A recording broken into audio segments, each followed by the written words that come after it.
지난주에 저희는 바울의 1차 선교 여행의 마무리를 보았습니다. 그는 교회에서 파송되었었고 교회들을 세웠고 다시 파송교회로 돌아와 교회를 모아놓고 보고하면서 1차 선교 여행이 마무리되었습니다.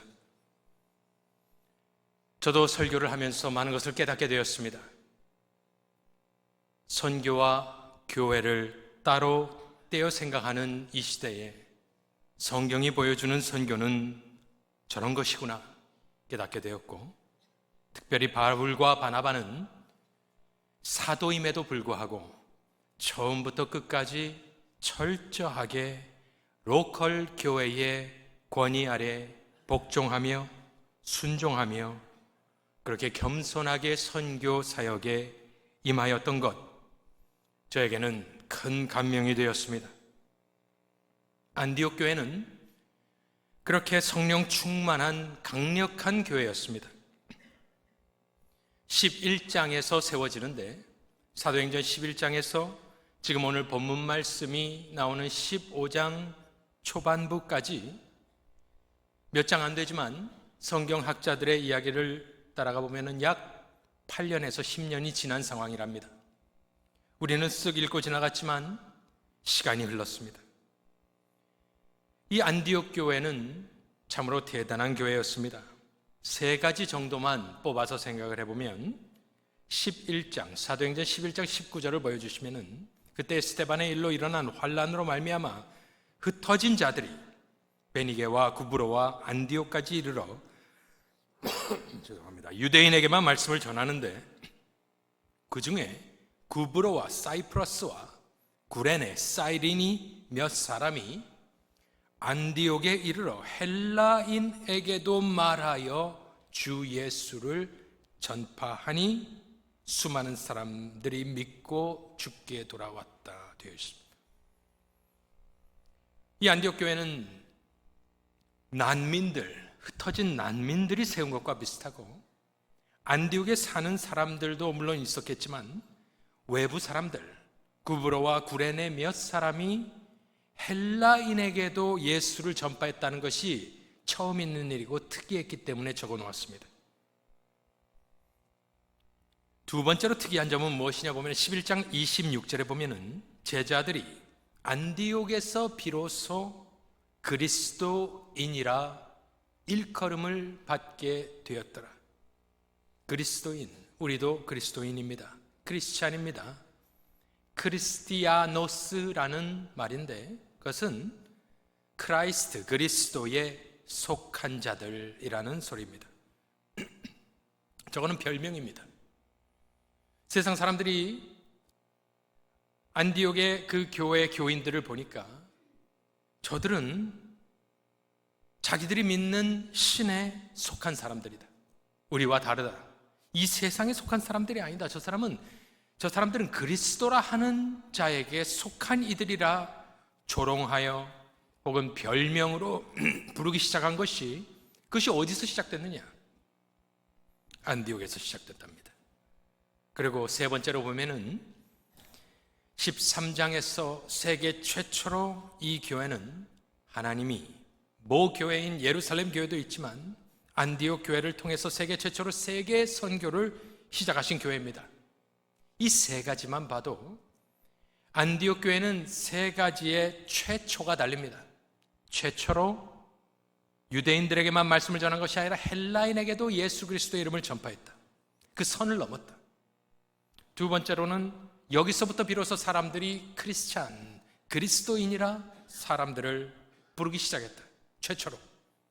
세계 최초로 세계 선교를 감당한 이 안디옥 교회는 참으로 강성한, 칭찬받을 만한 세 가지 최초의 일을 이루어낸 귀한 교회일 것입니다.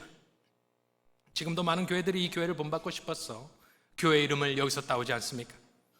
그 위대한 안디옥 교회에 오늘 본문 말씀에 보니까 먹구름이 몰려오기 시작했습니다. 처음에는 그냥 몇 사람이 유대에서부터 왔다, 그냥 그랬나 보다. 그런데 빗방울이 하나 둘씩 떨어지는 것 같더니 갑자기 폭풍우가 몰아치고 교회가 흔들리고 바울과 바나바와 큰 변론과 다툼이 이 위대한 안디옥 교회에 일어났다라는 것입니다. 바로 그 전절에 무엇을 우리가 읽었습니까? 마지막에 1차 선교여행이 마지막 절은 어떻게 끝났습니까? 제자들과 함께 오래 있으니라. 평안하였고 행복했고, 바울은 다시 교인들과 섞여 살면서 그 교회를 섬기고, 마치 어떤 동화책이 끝날 때 영원토록 행복하게 살았더라, 이렇게 끝났었을 수도 있는데, 그 행복한 구절 바로 다음 절에 나오는 15장 1절은 거짓 교사들이 가지고 온 먹구름과 함께 이 위대한 안디옥 교회도 큰 시험 앞에 서게 되는 모습을 우리가 보고 있는 것입니다. 제가 원래 드리고자 하는 말씀은 이 문제를 어떻게 해결하는지를 보면서 장로교회의 좀 원칙을 말씀드리려고 했는데, 쉽게 15장 1절과 2절, 특별히 1절을 건너뛸 수가 없어서 잠시 지체하며 말씀을 드리고 있는 것입니다.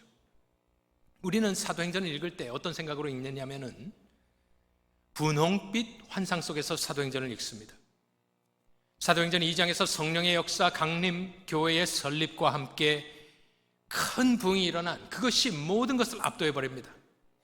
그래서 우리는 초대교회에 대한 환상 같은 것이 있습니다. 하지만 가만히 읽어보면 그 분들도 사람들이었고, 사도행전에 나오는 신약교회도 수차례에 걸친 도전을 견뎌내었던 것을 우리가 알 수 있습니다.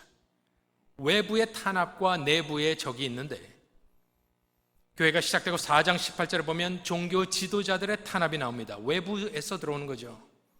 그들을 불러, 18절에 보니까 그들을 불러 경고하여 도무지 예수의 이름으로 무엇을 하지 말라고 합니까? 말하지도 말랍니다. 가르치지도 말라. 자기들이 뭔데? 사도들은 말을 듣지 않습니다. 넘어갑니다.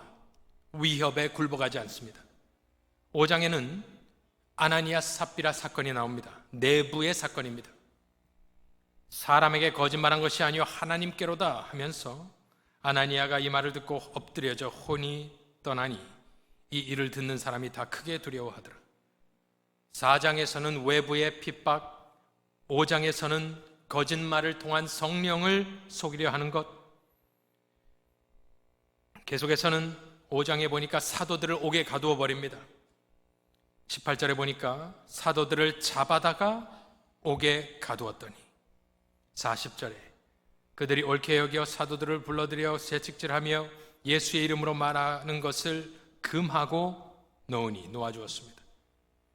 하지만 그들은 어떻게 합니까? 그들이 날마다 성전에 있든지 42절에 집에 있든지 예수는 그리스도라 가르치기와 전도하기를 그치지 아니하니라. 6장에서는 우리가 잘 아는 내부 분열이 시작될 뻔했습니다. 1절에 그때의 제자가 더 많아졌는데 부흥하고 있었을 때 헬라파 유대인들이 자기의 과부들이 매일의 구제에 빠짐으로 히브리파 사람을 원망하니, 아무것도 아닌 것 같지만 저것은 교회를 쪼개는 행위입니다. 저것은 이스라엘 광야에서 헤매던 이스라엘로 복귀하는 것입니다. 회귀하는 것입니다. 넘어갔습니다. 성령 충만한 자들을 뽑았습니다. 일을 맡기고 말씀과 기도에 집중하여서 넘어갔습니다. 7장에 가니까 어떤 시험이 또 오느냐?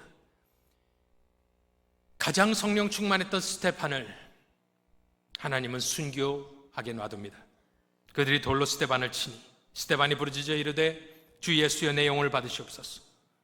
무릎을 꿇고 크게 불러 이르되 주여 이 죄를 그들에게 돌리지 마옵소서 이 말을 하고 자니라 죽었다, 이 말입니다. 하나님은 왜 그렇게 일을 하시는지 모르겠습니다. 저 사람이 살아있었으면 얼마나 더 큰 위협을, 업적을 남겼을 것인데 하나님은 주께서 사랑하시던 스데반을 순교시키십니다.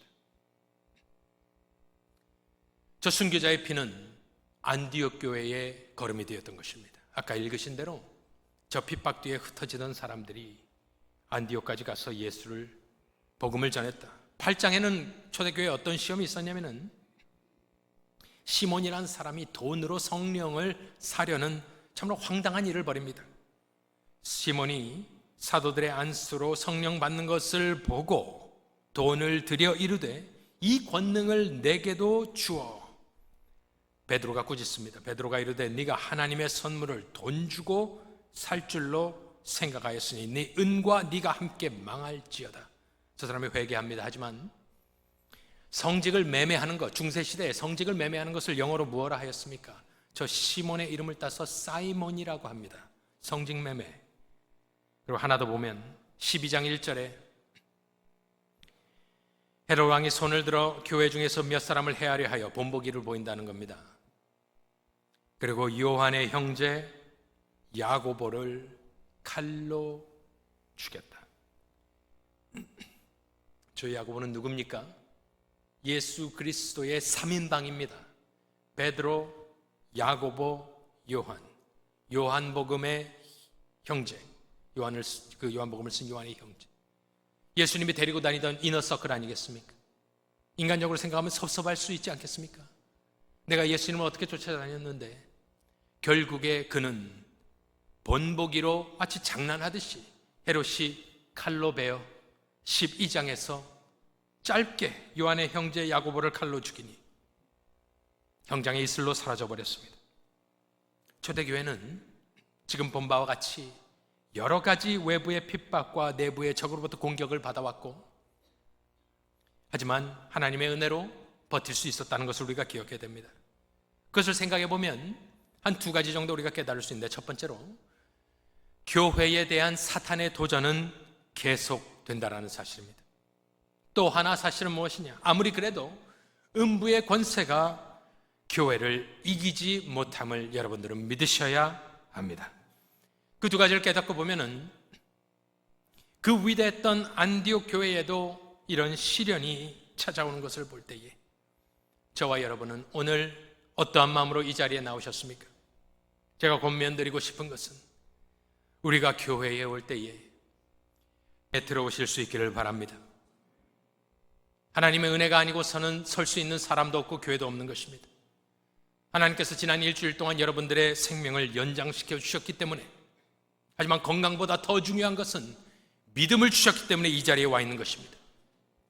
여러분, 텍사스에서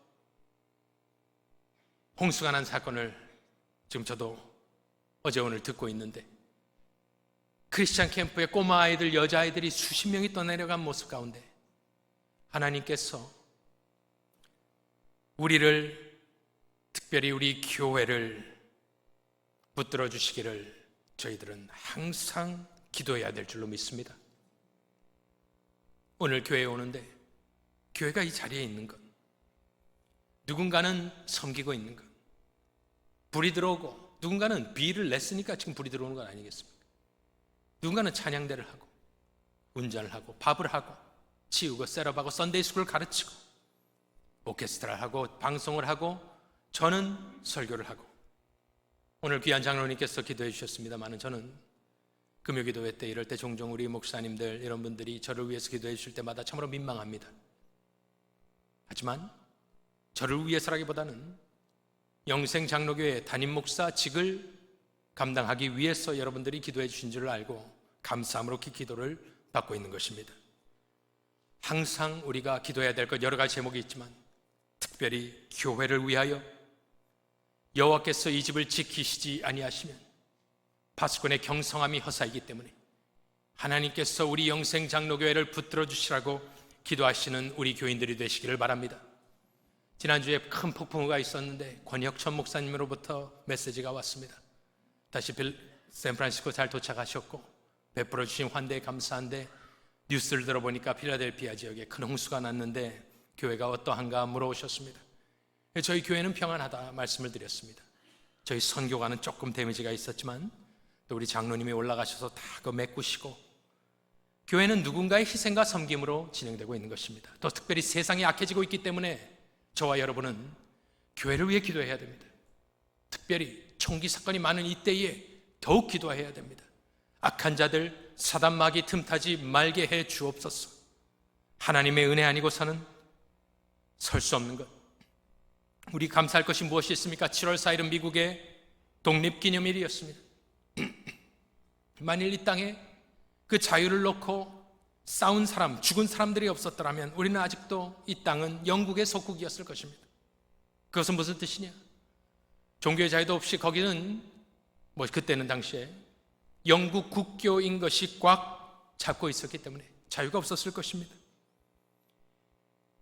미국이 아무리 정치가 경제가 어렵다 한들 안정되어 있는 것입니다. 그리고 지금도 보이지 않는 곳에서 이 미국의 많은 미군들이, 육해 공군들이 보이지 않는 곳에서 이 나라를 지키고 있기 때문에 우리는 미사일이 우리 머리에 떨어질 것을 걱정하지 않고 이 자리에 앉아서 예배를 드릴 수 있는 것. 여러분들 감사하시고 이 나라를 위해서, 조국을 위해서, 교회를 위해서, 직분자들을 위해서 기도하실 수 있기를 바랍니다. 감사하실 수 있기를 바랍니다. 그런데 오늘 본문에 나오는 아주 짤막하게, 성경은 아주 짤막하게 이야기를 하는데 15장 1절의 이 거짓 교사들의 가르침은 지금까지 사도행전에 나오는 초대교회가 견뎌왔던 안팎의 유혹과 시험과 분쟁보다 더 무서운 것이었습니다. 왜냐하면 사도행전 처음으로 이 거짓 교사들이 구원론을 건드렸기 때문입니다. 어떻게 사람이 구원받을 수 있다 없다를 사도들 아닌 사람들이 거짓 복음을 들고 들어와서 그 강성했던 안디옥 교회를 무너뜨리려고 찾아왔기 때문입니다. 이것은 우리는 그냥 그랬나 보다 그러고 싹 넘어가지만 말씀드린 모든 핍박과 유혹보다 아주 무서운 사단의 도전이 나오고 있는 것입니다. 그래서 저는 15장 1절에 저 거짓 교사들의 말을 들으면서 저는 뱀을 보았습니다. 뱀의 음성을 들을 수 있었고 뱀의 논리를 간파할 수 있었습니다. 사단은 변하지 않습니다. 똑같습니다. 창세기 3장에서 어떻게 우리 이 조상과 전 세계가 사망 권세 아래 들어오게 되었었지요? 뱀의 논리가 있었습니다. 새치 혀로 천국을 신락원 시켜버린 것. 창세기 3장 1절에 보면 뱀이 여자에게 물어 이르되 3장 1절을 보여주십니다. 하나님이 참으로 너희에게 동산 한마디를 첨가합니다. 모든 나무의 열매를 먹지 말라 하시더니. 저 뱀은 하나님의 경고를 뒤집어서 질문으로 바꿨습니다. 죽는다 했는데 하시더냐? 질문으로. 의심하고 생각하게 만들었고 교묘하게 혼란을 가져오기 위해서 모든이란 단어를 집어넣습니다. 그러니까 여자가 거기서 어떻게 혼란하여 인류 타락이 이루어졌는지 여러분들 잘 알고 있습니다. 사단은 죽지 않았습니다. 끊임없이 도전을 합니다. 마치 파도가 그치지 않는 것처럼, 계속해서 파도가 치는 것처럼. 교회가 서 있는 것은 하나님의 은혜로 그것을 막고 있는 것인데 사단의 입장에서는 최초 가만 놔두면 안 됩니다. 안디옥 교회 이방인들에게도 감히 말씀을 전해 헬라인들을 예수께 돌아오게 만들어 그리스도인이라고 사람들이 칭송을 하고 조롱하기도 하지만 저 사람들은 대단한 사람이라고 칭찬을 받고 세계 선교를 하고 사단이 이걸 가만 놔둘 수 없는 겁니다. 그런데 이 안디옥 교회를 무너뜨리려고 하는데 어떻게 무너뜨려야겠는가? 그가 생각했을 때는 여자들을 데리고 오지 않습니다. 여자의 유혹이 아닙니다. 돈의 문제로 나타나지 않았습니다. 이상한 사이비 종교 교주를 데려오지 않았습니다. 어떤 사람들이 유대로부터 내려와서 형제들을 가르치기 시작했습니다. 가르침. 그리고 이상한 종교를 가져오지 않았습니다. 다른 종교를 만들어서 가져오지 않았습니다. 나는 너희들이 구원받기를 원한다라는 말을 하였습니다. 그런데 구원받으려면 조건을 하나 달았습니다. 너희가 모세의 법대로 할례를 받지 아니하면 능히 구원을 받지 못하리라 하니. 너희가 모세의 법대로 할례를 받지 아니하면 그 말은 창세기 3장 1절에 모든 나무, 하나님이 하지도 않은 말을 모든이라는 단어를 첨가한 것과 똑같은 것입니다. 그래서 사단은 택했습니다. 저 성령 충만한 안디옥 교회를 무너뜨리려면 거짓 교사들을 파송하여 거짓된 복음을 가르치게 하여 무너뜨려야겠다. 저것이 이단입니다. 겉으로 보기엔 똑같습니다. 구원을 이야기하지 않습니까? 그런데 첨가하는 것, 저 가르침이 득세하면 안디옥 교회는 어떻게 되느냐? 겉으로는 교회 간판을 달고 있지만 그들이 전하는 복음이 능력 없는 가짜 복음이 되어서 죄인을 구원할 수 있는 능력을 잃어버리는, 마치 머리 깎인 삼손과 같은 교회. 더 이상 변질된 복음을 가지고서는 교회가 교회될 수 없기 때문에 그 교회는 죽어가게 되어 있습니다. 그래서 우리는 지금 무엇을 보고 있느냐? 사도행전 역사상 처음으로 복음의 변질이라는 교묘한 수법으로 뱀이 교회를 무너뜨리려 하는 모습을 보고 있는 것이고, 사도 바울은, 바나바는 그 거짓 교사들에 맞서서 선지자요, 왕이요, 제사장의 역할을 하며 복음 수호에 앞장서고 있는 것입니다. 여러분들이 교회를 위하여 기도할 때에 복음 전파를 위해서도 기도하지만 성경에 나오는 대로 순수한 복음을 수호하기 위하여서 기도하실 수 있기를 바랍니다. 혼탁한 세상을 살고 있기 때문에, 일전에 제가 한국에서 합동층 목사님들 150명, 200명이 동부에 오셨을 때에 미국 강사들을 2분을 붙여주면서 제가 강의를 미국 목사님께 부탁을 드렸습니다. 제가 알고 싶은 주제를 그에게 주었고, 그로 하여금 한국 목사님들 앞에서 발표하게 하였습니다. 그는 우리가 잘 아는 저기 필라델피아의 텐스 프레스베테리안 처치의 담임 목사였습니다. 제가 그에게 드린 질문은 이거였습니다. 어떻게 당신의 교회는 200년 동안 복음주의 혹은 개혁주의의 교회로 남을 수 있었느냐?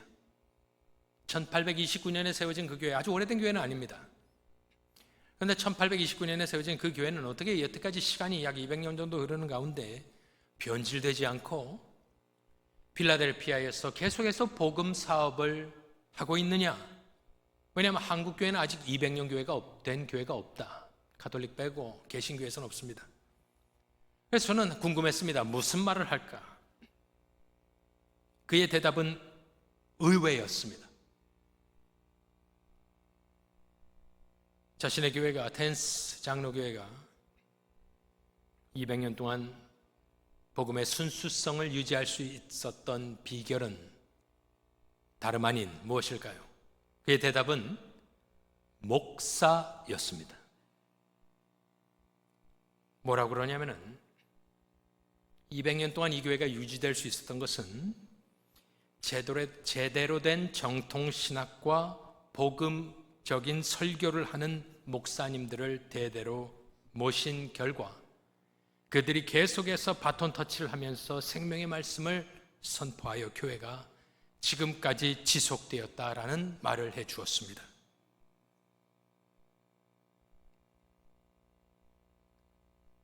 이 거짓 교사들의 가르침을 한번 보겠습니다. 너무나 간단하지만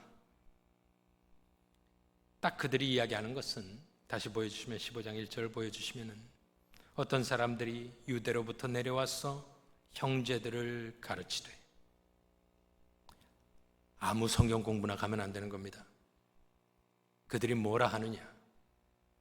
너희가 모세의 법대로 할례를 받지 아니하면 능히 구원을 받지 못하리라. 구원을 어떻게 받습니까? 믿음으로 구원받습니다. 그런데 저 사람들은 믿음 플러스 할례라고 이야기를 하는 겁니다. 할례를 받지 아니하면 구원을 받지 못하리라. 순수 복음은 오직 믿음으로, 오직 예수로 구원을 받는데, 저들은 믿음 플러스 할례를 받지 아니하면 구원을 받지 못한다. 구원론을 건드리며 믿음 플러스 무엇을 섞어버렸습니다. 그래서 순수 복음은 복음을 예수 그리스도를 믿는 그 믿음 외에 가로를 치고 어떤 것이라도 플러스 something, 무엇을 집어넣으면 그것은 거짓 복음이 되어버리고 맙니다. 무엇이든지 간에 믿음에 무엇을 더하거나 빼거나 하면 그 복음은 구원을 가져다 주지 못하는 인간적인 무엇으로 변하고 맙니다. 갈라디아서를 보겠습니다. 갈라디아서 5장 2절 이하를 보니까 보라, 나 바울은 너희에게 말하노니 너희가 만일 할례를 받으면 so what? 그냥 할례 받으면 되는 거지가 아닙니다. 할례를 받으면 그리스도께서 너희에게 아무 유익이 없으리라. 왜요? 내가 할례를 받는 각 사람에게 다시 증언하노니 그는 율법 전체를 행할 의무를 가진 자라. 4절에 율법 안에서 의롭다함을 얻으려 하는 너희는 어떻게 되는 사람들이냐? 그리스도에게서 끊어지고 은혜에서 떨어진 자로다. 구원을 얻을 수 있다는 말입니까? 없다는 말입니까? 없다는 말입니다. 할례가 무엇이기에? 바울이 봤을 때는 할례를 받는다는 것은 단순히 종교적인 무슨 세레머니가 아니라 할례를 받음으로 말미암아 그 뒤에 따라오는 전체 율법을 내가 스스로 행해 내 힘으로 내가 의롭게 돼서 하나님 앞에 의롭다 판단을 받겠다. 즉 인본주의로 변하는 첫걸음이 할례라는 말입니다. 그것을 거부하라.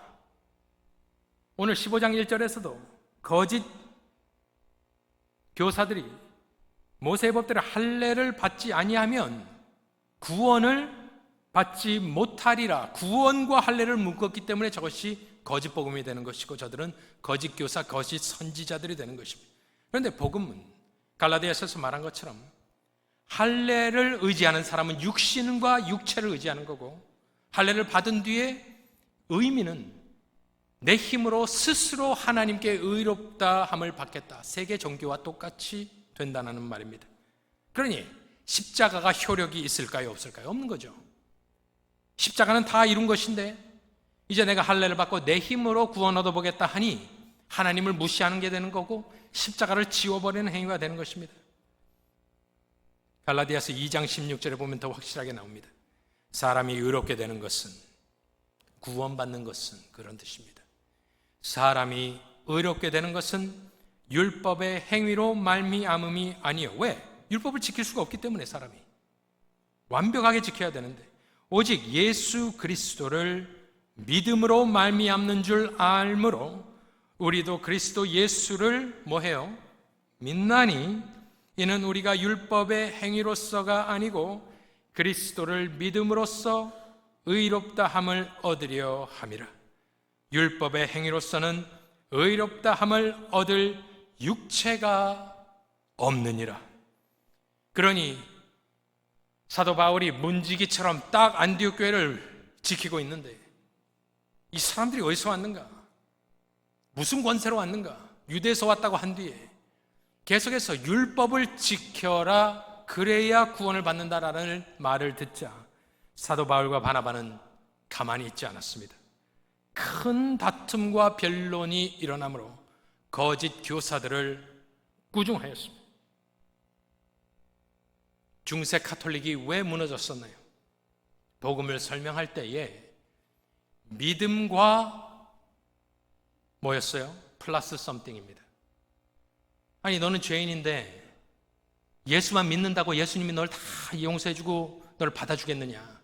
너 죄인이지. 그러면은 죄 사함을 받기 위해서 노력해야 된다. 그게 참회입니다. 페넨스라는 겁니다. 그러니 이걸 하고 너의 죄를 한번 따져보자. 경중을 따져보자. 좀 라이트하면 이걸 하고 깊으면 이걸 하고 무거우면 이걸 해라. 그래서 그들은 무엇이 했느냐?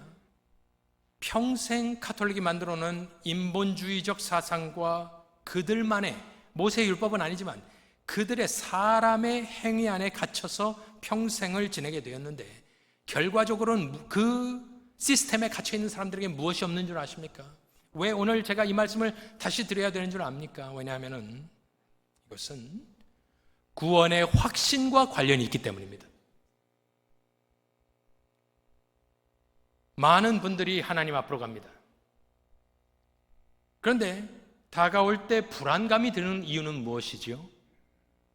행위에 의지하면 불안합니다. 아무도 우리 모습 그 자체로 하나님 앞에 의롭다 칭함을 받을 사람은 아무도 없기 때문입니다. 여러분들 제대로 살고 계십니까? 100% 말씀대로 순종하며 살고 있습니까? 아마 없을 것입니다. 그래서 우리의 소망은 처음부터 끝까지 오직 믿음으로만 하나님 앞에 의롭게 됨을 믿으시길 바랍니다. 무엇을 믿음으로? 예수 그리스도의 모든 공로, 끝난 공로, 십자가의 공로를 믿음으로 인간이 할 수 있는 것은 없고 오직 하나님이 끝내놓고 맞춰놓으신, 완성해 놓으신 복음을 믿음으로 의롭다 함을 얻는 줄로 믿으시길 바랍니다. 항상 그것을 기억해야 우리가 하나님 앞에 설 때에, 그때 가까워질 때 두렵지 않습니다. 불안하지 않습니다. 그래서 하나님, 나는 죄인이지만 예수님은 완벽하니까, 내가 예수를 믿으니까 나는 하나님 천국 백성인 줄로 믿습니다. 나는 천국 갑니다. 나는 실패하고 나는 죄인입니다. 압니다. 하지만 나는 예수 그리스도의 그 모든 업적을 믿음으로 하나님은 이미 나를 의롭다 해 주셨다. 그걸로 마귀와 싸우셔야 합니다.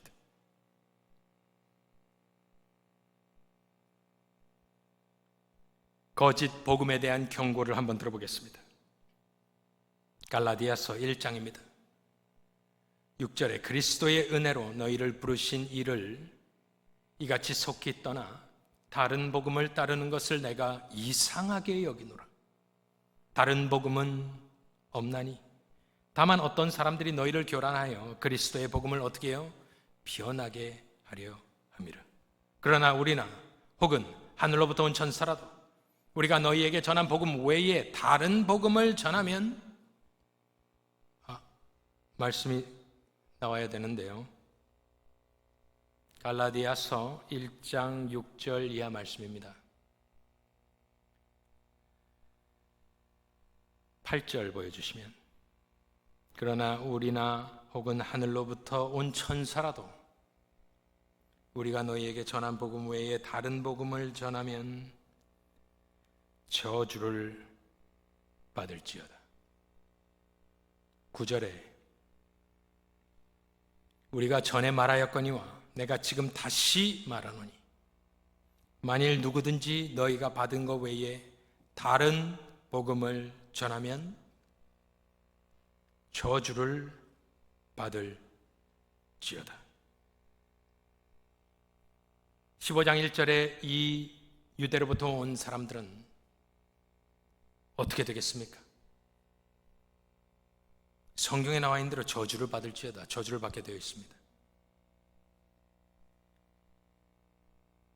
모든 이단과 거짓 교사 선지자들의 끝은 하나님의 저주입니다.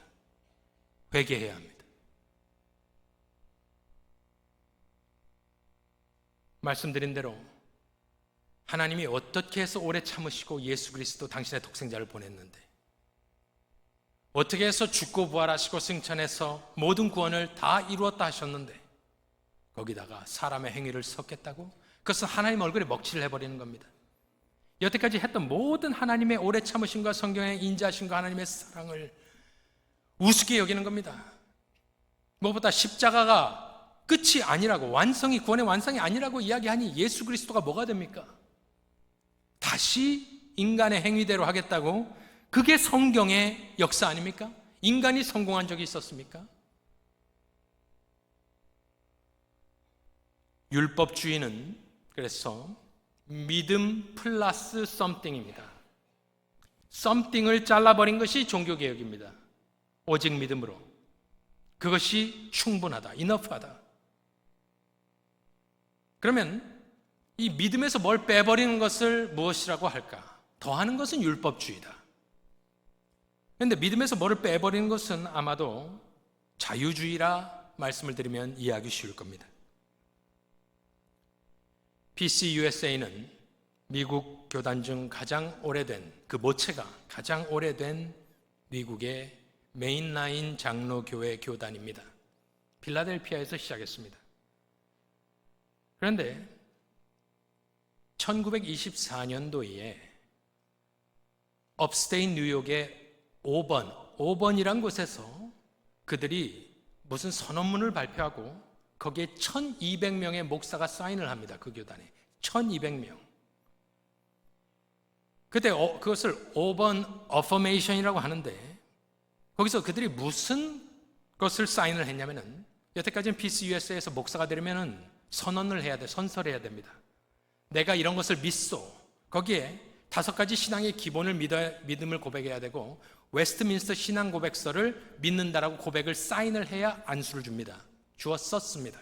그런데 그들이 1924년도에 쓴 것은 무엇이냐면은 5가지를 꼭 그렇다 아니하여도, 그것을 어펌하지 않아도 안수를 주자. 웨스트민스터 신앙 고백서는 너무나 좁다. 그러니까 이것 말고도 다른 것을 고백할 수 있도록 허용해달라가 바로 이들이 이야기한 겁니다. 그들이 밖으로 내동댕이 쳐버린 것이 5개가 있습니다. 신앙의 기본인데 한번 들어보세요. 무엇을 폐지하진 않았습니다. 그런데 이것을 안 믿어도 안수를 주겠다. 첫 번째로 성경 무호 던져버렸습니다. 성경의 권위를 던져버렸습니다. 두 번째는 예수의 동정녀 탄생. 아니, 임신을 어떻게 성령이 했다고 그러냐 던져버렸습니다. 세 번째, 예수의 대속적 속죄. 네 번째, 예수의 몸의 부활. 죽은 사람이 어떻게 살아나겠냐 던져버렸습니다. 5번째, 예수의 기적의 사실성. 이렇게 5가지를 그 교단은 1200명의 목사가 사인해서 안 믿는다 한 것입니다. 이걸 안 믿어도 목사를 시켜주겠다. 그리고 웨스트민스터 신앙고백서 던져버렸습니다. 거기서 반발하여 나온 사람이 있었고, 거기 중심에 서 있던 프린스턴 신학교를 사임하고 나와서 여기 옆에다가 세운 신학교, 조그만 신학교. 바로 그 신학교가 웨스트민스터 신학교가 되는 겁니다. 그 AA, 5번 어퍼메이션, 1924년도로부터 100년이 지난, 약 101년이 지난 2025년 올해입니다. 올해 3월 달에 뉴스 하나가 떴었습니다. 보신 분들도 있을 것이고, 하지만 대부분은 모르고 계실 것입니다. 어떤 뉴스가 떴냐면은 5번 어퍼메이션, 그 모든 우리 기독교의 핵심 사항을 다 던져버린 그 교단의 해외 선교국이 1837년에 세워졌는데, 올해 3월 달에 PCUSA의 해외 선교국이 문을 닫았습니다. 이것은 놀라운 일입니다. 더 이상 선교사로 나갈 사람이 없다고 합니다. 그리고 선교 후원이 끊겼다. 헌금이 없다. 그런데 찾아보면 PCUSA는 자산이요, billions of 달러입니다. 가난한 교단이 아닙니다. 돈이 엄청나게 있습니다. 돈이 없어서 해외 선교국의 문을 닫은 것이 아니라, 제가 봤을 때는 더 이상 선교해야 될 이유를 찾지 못했기 때문입니다. 왜? 이들은 모든 종교를 허용하고 모든 그리스도교의 핵심 가치들을 다 쳐버린 지 100년이 지나 버린 상황. 그래서 저는 이것을 하나님의 심판으로 봅니다. 더 이상 그 교단은 막대한 자산을 보유하고도 더 이상 대사명 그레이트 커미션을 수행할 수 없는 기관으로 전락해버리고 말았다. 제가 한번 웹사이트에 들어가 봤습니다. 가장 웹사이트 초면에 저를 반기는 말은 무엇이었느냐? PCUSA는 Celebrate Gift of All Gender Identity and Sexual Orientation 되어 있습니다. LGBTQ가 정문의 그 웹사이트에 성경을 저버린 자들의 끝은 혼란입니다. 혼란은 마귀가 가져오는 것입니다. 성경 들고 성경의 빛을 비춰야 합니다. 제가 원래 드리고자 한 말은 이 말씀이 아니었습니다. 이것은 그냥 1절에 관한 말이고요. 2절에 잠깐 읽고 마치겠습니다. 바울 및 바나바와 15장 2절에 그들 사이에 적지 아니한 다툼과 변론이 일어난지라. 이 뒤에 안디옥 교회가 이 문제를 해결하는 방법을 보면 우리 장로교회의 원칙이 나오기 때문에 보여드리는 것입니다. 오늘은 다 설명할 수 없고요. 그들이 결정한 것은 무엇이냐? 형제들이 이 문제에 대하여 바울과 바나바 및 그 중에 몇 사람을 예루살렘에 있는 사도와 장로들에게 보내기로 작정하니라. 그래서 이 문제를 안디옥 교회에서 해결하지 않고 그 위에 있다는 말은 그렇지만 다른 조금 노회 아니면 총회의 개념이죠. 공회의 개념입니다. 거기에 인준을 받으러 가는 모습이 바로 15장의 이야기입니다. 어쨌든 오늘 여기서 마칠 때에 요즘은 예수천당 불신지옥 하면 문매를 맞습니다. 다른 교회와 다른 종교와 다른 것에 구원이 있습니까? 없습니다. 다른 방법으로 구원 얻을 무슨 방법이 있습니까? 없습니다. 오직 믿음으로. 우리 안에 혹시 들어올 수 있는 이단과 거짓 교사를 용납해야 됩니까? 우리가 지금 새벽 기도회 때 계시록을 보고 있는데 계시록 2장 19절 읽어보면 두아디라 교회를 위해서 다이아타이라 교회를 위해서 보내는 말씀입니다. 내가 네 사업과 사랑과 믿음과 섬김과 인내를 아노니 네 나중 행위가 처음 것보다 많도다. 칭찬입니다. 20절에 그러나 네게 책망할 일이 있노라. 자칭 선지자라 하는 여자 이세벨을 네가 용납하였다. 거짓 교사를 용납하고 있는 것은 책망받아 마땅한 일이었고 두아디아 교회는 책망을 받았습니다. 그런데 그렇게 아니하는 자에게 주시는 예수님의 약속이 있었는데 그것은 28절에 보면 2장 28절에 보면은 내가 또 그에게 새벽별을 주리라. 저 새벽별은 뭔지 아십니까? 나중에 보면은 예수 그리스도가 새벽별이라고 계시록에 나옵니다.